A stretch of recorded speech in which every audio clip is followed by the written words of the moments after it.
Good afternoon. I'd like to give you an update on where we are in storm preparation, and I also want to introduce the people on the stage. First of all, Monica McGee, appreciate your assistance. Deputy Secretary of Public Safety, or the head of Public Safety is Frank Perry. DOT Secretary Nick Tennyson, Emergency Management Deputy Director Joe Wright, our Colonel Bill Gray, head of the Highway Patrol, and North Carolina Adjutant General Greg Lusk. They're here to answer any questions you might have. I'm going to give you a brief overview and then open it up for questions. I'm North Carolina Governor Pat McCrory. As you all know, North Carolina is bracing for some severe weather and deadly flooding, possible deadly flooding in the next few days. A lot of uncertainty remains regarding the track of Hurricane Joaquin, but I want to let the people know of North Carolina and the media know that we are ready and we are prepared. What we do know is that the current weather systems will bring substantial rain to North Carolina during the next few days. This is most of North Carolina. This in addition to the soaking that we have experienced already over the past week. Nearly the entire state is under flood watch, and that is before the possible hurricane even begins to impact our state.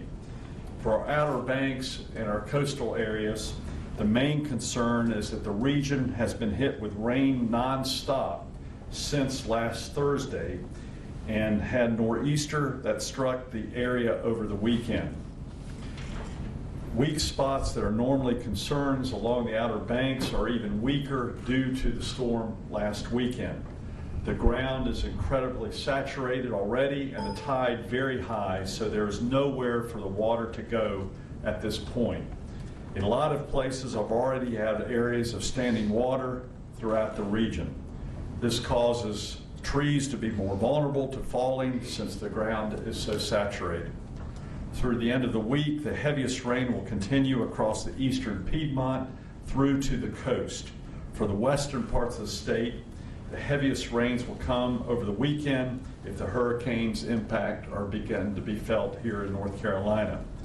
As you can see on the graphic, most of the state can expect at least 5 to 7 inches of rain during the next week. Some of the mountains and foothills may actually see up to 10 inches based upon the forecast that we've been giving. I cannot stress enough that we are talking about the real possibility of deadly flooding in many areas around our state. We may also see gusty winds up to 10 to 20 miles per hour with higher gusts possible. This is not just possible hurricane-related flooding.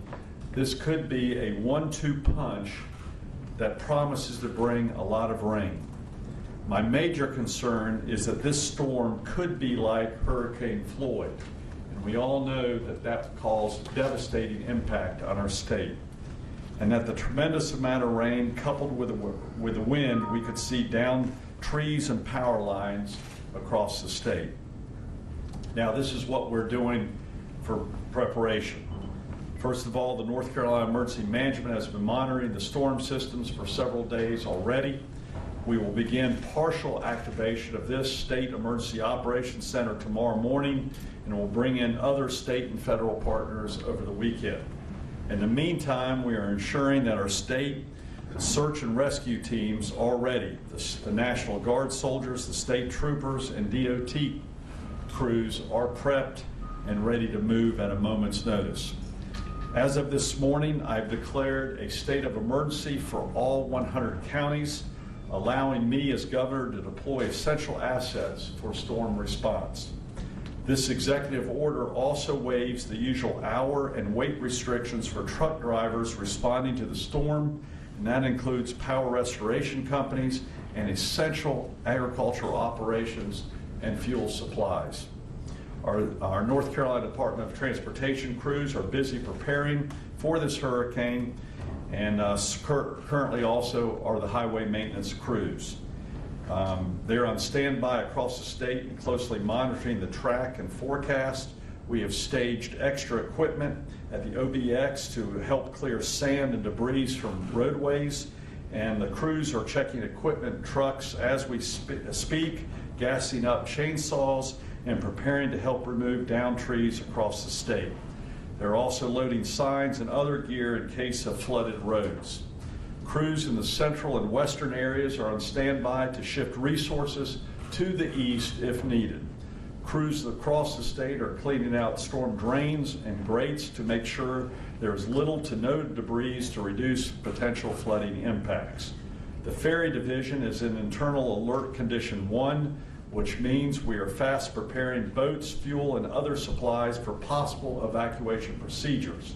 This includes ensuring maximum fuel supplies are on hand, checking and replenishing emergency supplies, and preparing personnel, vessels, and schedules for Ocracoke evacuation, safe harboring of vessels, re-entry, and possible emergency route operations and procedures. We're in communications constantly with the National Hurricane Center, as well as emergency management agencies in Virginia and South Carolina, in fact, just up to the last 15 minutes. We're checking our resources and going through our checklist to ensure that we are ready for whatever may come, and I'm asking all North Carolinians to do the same. Some safety tips that we've reminded during both these types of storms and winter storms. If you haven't already, be sure to update your emergency kits with bottled water, non-perishable food, a weather radio, copies of important documents, flashlight batteries, and other supplies. And be sure all those supplies are easily accessible and ready to go should you need to evacuate. Make sure you have any special supplies that you may need for infants and those with access to functional needs. And of course, Anne wants to especially emphasize, remind you to include supplies for your pets too and possible evacuation for them. Discuss your emergency plans with your family and be sure everyone knows how to keep in touch with each other. Stay tuned to your local media and listen for updates from the National Weather Service. And we also encourage you to follow the North Carolina Management on Facebook and on Twitter. Please follow directions from local officials. They are working hard to keep us safe, and will let you know if you need to evacuate. Please remember, we've seen this throughout the past decade when these flooded areas happen, whether it be in the mountains, the Piedmont, or the coast. Please encourage the adults and especially the kids to stay away from flooded roads or areas. I cannot stress this enough. Most storm-related deaths are due to drowning. So remember, don't try to make it through the puddle what you think is a puddle at the intersection, because what you think is a puddle could be a heavily flooded area that could kill you and members of your family. For more information, visit www.readync.org or download the Ready NC mobile map. I'd like to thank all those dedicated to helping in case this storm is what it possibly could be. We are going to be over-prepared, and we hope that we have to respond to nothing, but we're going to be ready to respond to the worst of the worst, and we'll need everyone's help. Government cannot do this by themselves. We're going to be working also with the electric and gas utility companies. We're already in touch with them. And of course, we'll need the media's assistance. You're our main chain of communications to the general public, so we'll be constant in touch with you. Most likely sometime tomorrow we'll give you another update on where we are, and we're definitely looking at the weather patterns because the projections are all over the place at this point in time, and looking at potential models. We'll probably have more information on the models later on this afternoon, and we'll get to really see how North Carolina will be impacted by this. I'll be in constant communications with the other governors up and down the coast to see also if there's any way we can assist each other with these storms, not knowing which area will be impacted the most. So with that, we'll be glad to answer any questions you might have. I have the experts behind me. And again, I would like to thank the media for the ongoing communications. Your communications could also save lives, and we need you at this point in time. So with that, let me take some questions that you might have. Yes, sir. Governor, if you could recognize yourself too. I'm Emery DeLessio from Associated Press. Hey, Emery.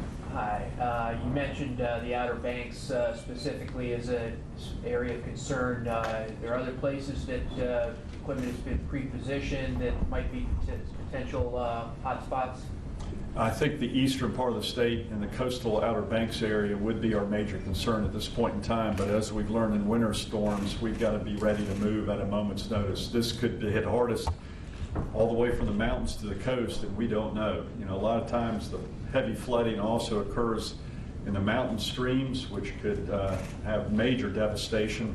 And then we've also seen through past hurricanes where you have the storm stagnant over certain low-lying areas, especially in eastern North Carolina, as we've seen in past hurricanes that could have devastating impacts. I'm especially concerned about the agricultural community with their crops at this point in time, because this part of the season could be especially devastating to the farming community. And so I'll be in constant communications with Commissioner Troxler and other people in the agricultural community. So that is a major concern also. So we're ready to mobilize. This is very similar to the winter storms that we had to deal with twice during the winter, where it could be across the state and you don't know what the real impact will be until it actually happens. But hopefully we'll get more guidance during the next 24 hours from the weather forecasters. And that could determine where DOT and the Guard puts their resources at this point in time. Any other questions? Governor, and I may have missed it, I think you touched on it. If you could introduce yourself too, please. I'm sorry, I'm Julia Sims with Channel 5 WRAL TV. Thank you very much, Julie. And just wondering, are there mandatory evacuations in place yet, or do you anticipate any? There are not at this point in time, but we will be ready to make recommendations at a moment's notice. We will be overcautious and prepared if need be, but we really, I think in the next 10 to 24 hours, we'll get more direction. As you kind of see, there are a lot of different models out there regarding what the movement of this hurricane will be. There's no doubt we hope the European model stays. At this point in time, we just don't know, and I haven't seen the forecast in the last hour either. But we'll be ready to make some immediate decisions if need be. Our number one goal is to save lives. Any other questions? Thank you all very much. I appreciate your cooperation, and we'll need you in this ongoing communications. Thank you, and God bless each one of you.